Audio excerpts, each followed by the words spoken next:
இன்னைக்கு ஏப்ரல் 21, 2025. தமிழ் தேதி வந்து வைகாசி 2, 5126. இந்த கலியாண்டு கணக்கில் இன்றைக்கி நாங்கள் கற்போட்டம் எடுத்த அந்த தரவில் ஆடி 10ஆம் தேதி பெய்த மழை வந்துட்டு இப்போது பேஞ்சிட்ருக்கு.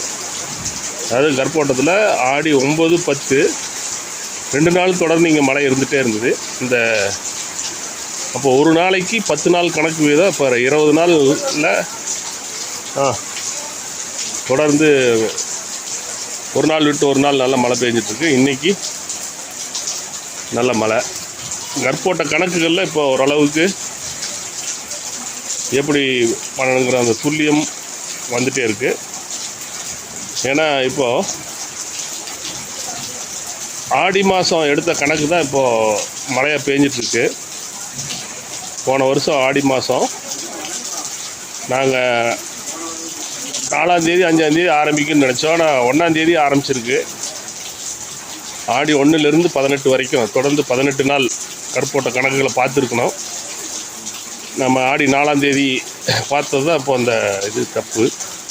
ஆனால் அதுலேயும் அந்த அமாவாசை பௌர்ணமி இந்த கணக்கெல்லாம் வருது. எப்படி மார்கழி மாதத்தில் அந்த அமாவாசை பௌர்ணமி கணக்குகள் வருதோ அதே மாதிரி ஆடி மாதத்துலேயும் ஆரம்பிக்கணும்.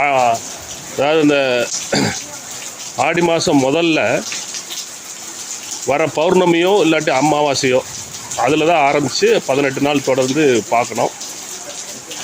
இனி அதை அடுத்த வருஷம் தொடர்ந்து கவனிச்சிருவோம். அப்போது ஒவ்வொரு நாளும் 10 நாள் தான். நம்ம 13.33ன்னு சொல்லிட்டு இருந்தோம். ஆனால் அது தப்பாக கணக்கில் கொஞ்சம் தப்பாக வருது. 10 நாள் கணக்கு போட்டோம்னா கரெக்டாக வருது. அதாவது ஒரு நாளைக்கு 144 நிமிடங்கள் அதான் கணக்கு சரியாக வருது. இதை நீங்கள் அங்கங்கே செக் பண்ணி பாருங்கள். ஏன்னா சும்மா சொல்கிறத மட்டும் நீங்கள் பார்த்துட்டே இருக்காதீங்க. உங்களுக்கு தோன்றதை உங்களுக்கு சரியாக பண்ணுறதை நீங்களும் அதை பதிவு பண்ணுங்கள். நன்றி.